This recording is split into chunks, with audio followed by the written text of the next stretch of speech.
Good afternoon, Varina. I am Aaron Willoughby, one of the Center for Communication teachers, and today I would love to read for you a story. The story I'm going to read for you today is The Gingerbread Baby by Jan Brett.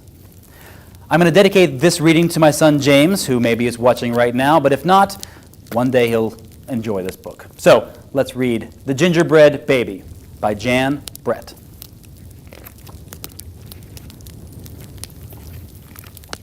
It was cold outside. It was warm inside. A fine day for a gingerbread, Maddie thought. Maddie's mother put the big blue bowl on the table and lit the stove. Maddie took down the worn-looking cookbook with an old-fashioned writing on the cover. He opened it to the page that said, Gingerbread Boy. They measured and mixed. Maddie rolled the dough into the shape of a gingerbread boy, and they popped him in the oven. Bake a full 8 minutes, no more, no less. Do not peek, the recipe read. Maddie listened to the clock. Tick, tock, tick. 1 minute, 2 minutes, 3, 4, 5. Maddie couldn't wait any longer. He opened the oven door to take a peek. Instead of a gingerbread boy, out jumped a gingerbread baby. He pranced around the big blue bowl. I'm the gingerbread baby, fresh from the pan. If you want me, catch me if you can. Look at him there. Maddie's mother reached for the gingerbread baby to put him back into the oven, but he ran all around the kitchen. The door opened, and in came Maddie's father. What's that delicious smell? He asked as the gingerbread baby tumbled through his legs and outside into the yard. Well, there he goes. Woo! He ran by the tabby cat. She twitched her tail and sprang at him. They rumbled and tumbled, but the gingerbread baby came out on top. He ran toward the garden wall. The dog caught a whiff of the tasty ginger and sniffed along behind him. But the gingerbread baby was halfway up when the dog caught up. He barked and barked as the gingerbread baby climbed over the wall. Maddie was still inside. He heard his mother and father yelling. He heard a cat meowing and a dog barking. And he heard the gingerbread baby shouting, "Catch me if you can!" Maddie opened up the worn-looking cookbook for a second time. Meanwhile, the gingerbread baby wheeled on down the path and into the barn. The goats looked up as he somersaulted across their backs. The last one tried to catch him, but the gingerbread baby was too fast. Boop, boop, boop. Martha and Madeline were standing by the well when the gingerbread baby stopped to get a drink. They looked at each other and winked. Martha started to talk to him while Madeline tiptoed up behind him with a bucket. But they couldn't fool that gingerbread boy. He took a braid from Martha and a braid from Madeline and tied them in a knot and ran down the road. Back at the house, Maddie stirred, mixed, and rolled the dough. He shaped it, put it in a pan, and into the oven. Tick-tock, tick. 8 long minutes. This time he didn't peek. I can catch him if I can, Maddie said to himself. As he was bouncing along, the gingerbread baby saw a farm wagon just ahead. He jumped in and settled down for the ride next to a mama pig. The smell of the gingerbread was too much for her. She tossed him high in the air, closed her eyes, and opened her mouth.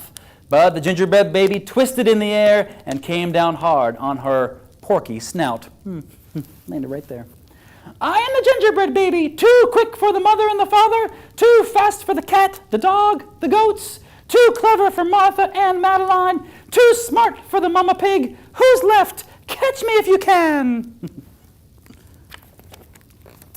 Feeling smug, the gingerbread baby strolled along by himself until he came to a bridge that crossed over to the village.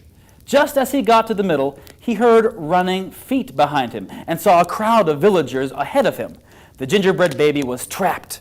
He jumped up into the railing, backflipped through the air, and landed in a chunk of ice floating down the river. Whee! The ice bobbed along with the gingerbread baby dancing on top and singing in a loud voice, "Look at me, and what do you see? The best gingerbread baby ever!" Until his feet got cold and he jumped ashore. Who was there watching from the trees? It was the fox. He crept up behind the gingerbread baby, ready to eat him up. But the fox couldn't help himself, and he licked his chops. Smack, smack. The gingerbread baby heard him and ran as fast as he could. Just when the fox was catching up, the gingerbread baby saw the milk and cheese man and his can of milk. The perfect hiding place, he thought. He lifted the lid and lowered himself inside. He was so pleased that he sang at the top of his gingerbread voice, "Ha ha, hee hee, you'll never find me. I'm the gingerbread baby. Catch me if you can." The milk and cheese man heard the gingerbread baby's voice. "Who was meddling with my milk?" he shouted and lifted the lid. But the gingerbread baby was ready. He jumped up and twinkled his nose. Now the milk and cheese man, the fox, the villagers, the mama pig, Martha and Madeline, the bleating goats, the barking dog, the meowing cat, the father and the mother were all after the gingerbread boy and getting closer. And he knew it. The brash boy was not so peppy and proud as he had been. He sniffed a familiar smell and followed his nose into the woods. He couldn't believe what he saw. There in the middle of the clearing was a gingerbread house, frosted with sugar, covered with candy, and the doors with peppermint handles wide open. The gingerbread baby clapped his hands with glee and ran inside. In a tick-tock-tick, everyone arrived in the clearing, but all they found were bits of frosting and peppermint candy and some crumbs. The father exclaimed, "The gingerbread baby has finally met his match." "I wonder who it was," the mother said. "Let's go home and tell Matty." Who do you think caught the gingerbread man? I bet you know. "Hello, Matty," his father said when they got home. "We never did catch that gingerbread baby. All we found were some crumbs in the snow." "I see you've been very busy," his mother said, looking at the gingerbread house Matty was holding. "Too bad we never caught the gingerbread baby." "Too bad," said Matty. Only Matty could hear the tiny voice from inside the gingerbread house. "I'm the little gingerbread baby, lucky as can be, to be living in the house that Matty made for me." The end. Thank you very much, Varina, and have a happy holiday.